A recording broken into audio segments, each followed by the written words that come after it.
when UL's CEO came to our location in South Bend. He told our entire staff that the World Trade Center steel had been certified by UL, and he said that we should be proud of how long the buildings had stood. Over the next 2 years, I did some research and found some very disturbing facts, including that the steel had been disposed of in an unprecedented manner. Once I discovered those facts, I sent a written question to UL CEO asking him about these things and what he was doing to protect our reputation as a company. He replied in writing to me that UL did, in fact, test the steel. He talked about the quality of the sample and how well it had performed in the tests. And he said that our company had tested the steel and that it had done beautifully. After that, he asked me to be patient and wait for the NIST report because UL was working closely with them. I saw this report in October of 2004, and in November, I sent my letter to NIST asking for clarification. I felt it was an obligation on my part to ask the questions, since no one else seemed to care to. After the 1993 bombing, the fireproofing in both buildings was updated considerably. But when you look at the NIST report, you don't see any testing that showed that a 767 would widely dislodge the fireproofing under any impact, let alone so far from the point of impact. So now we've been left with a new theory that is not really a theory at all, but only a collection of vague statements. The NIST report represents what can really only be called anti-science. They started with their conclusions and worked their way back to some leading hypotheses.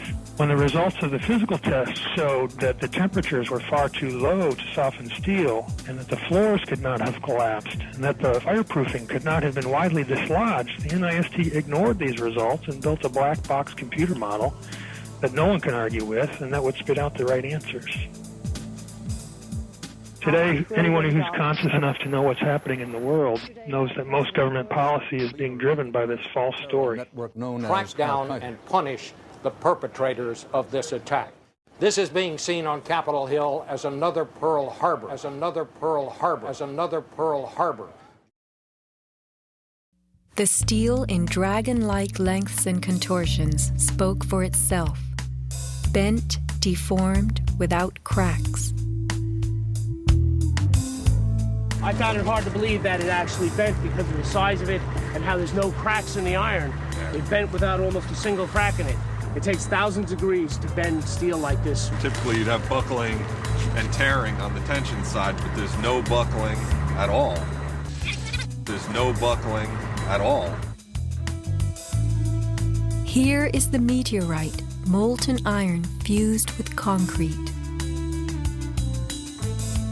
And architects, engineers, people who work with steel, welders have just never seen the level of destruction and the level of deformation of this material in our lives. It is true that heat expands steel. In a fire, steel members may swell and bend slightly. But this, how could these huge tangles have been created? The steel below the towers had melted at many thousands of degrees. Since metal conducts heat, were these twisted remains formed by high temperatures wicking their way through a gridwork of steel?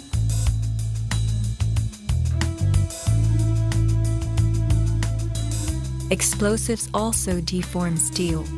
As they fire, gas pushes outward. The force of the gas can easily bend a large steel column.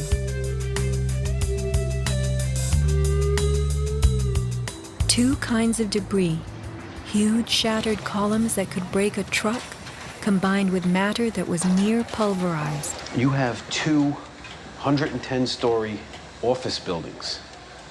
You don't find a desk. You don't find a chair. You don't find a telephone, a computer. The biggest piece of a telephone I found was half of the keypad, and it was about this big. In 1886, 4 gold miners lost their lives in an underground explosion. The bodies of these 4 men were brought to the surface in one barrel. The biggest piece recovered was part of a foot. September 11th left over 1,100 bodies unaccounted for. At Ground Zero, this was found inside a length of steel. And before they sealed this up with the sheetrock and all the building materials on the interior face, the workers would sometimes put beer cans, and the newspaper that we found, the New York Times paper, we found in a similar spot to this.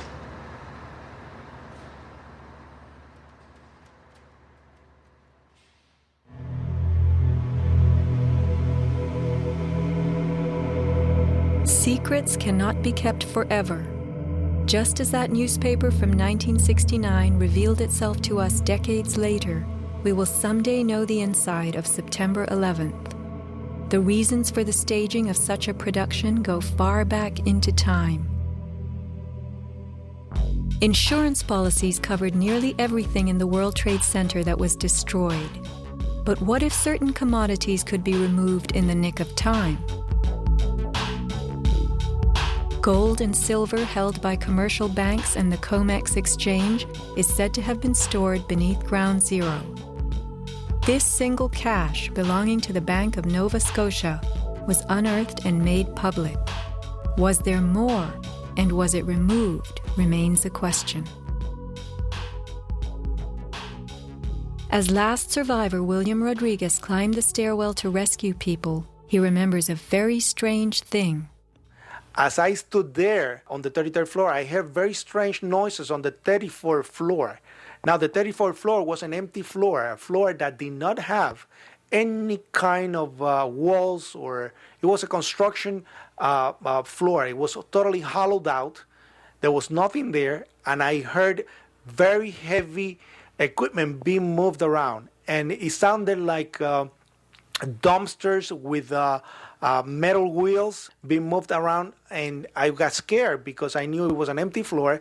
Nobody was supposed to be there. As a matter of fact, not even the elevators stopped there. You have to have a special access key to open the door on the 34th floor. So to find that there were strange noises there, and I continue actually bypassing that floor because I didn't dare to open the door on the 34th floor. Something told William Rodriguez not to mess with the 34th floor. I got scared. Yet William Rodriguez was not a man who was scared that day. He remained in a burning building against firemen's orders, endangering his own life as he saved the lives of others. What could have been happening on the 34th floor? For weeks, Scott Forbes had heard similar noises on the 98th floor above him. It must have been at least 4 to 6 weeks before 9/11. It was like rebuilding work going on upstairs. The tenants, the people from Aon who had been removed somewhere else, the offices were just vacant. And there was a lot of heavy machinery building work going on. It was almost like pneumatic drills and lots of hammering, so much so that the floors were shaking. That's how noticeable it was. It was almost as if something heavy was being moved and then it was being taken off wheels, and it was like, boom! Our floor underneath literally shook. You could feel the weight above you. That was how large it was. On one occasion, I opened a door to see what was going on, being nosy. When I opened the door, the whole office space was empty. There was nothing there at all. It was quite bizarre because it was just empty. Completely empty, barren, nothing, zero. Not even cables hanging from the ceiling, but there'd been these heavy noises and vibrations up above. It was really strange. And the noticeable dust in the building the week before. It was probably the week leading up to 9/11. Every morning I'd come in around 7 a.m. and the dust was incredible. It was filthy. It was like the cleaners weren't cleaning. Right where the windows were, there was a sill which enclosed radiators. I was sick to death of the dust which was appearing on the windowsills. It was dirty grey and very, very noticeable in that week.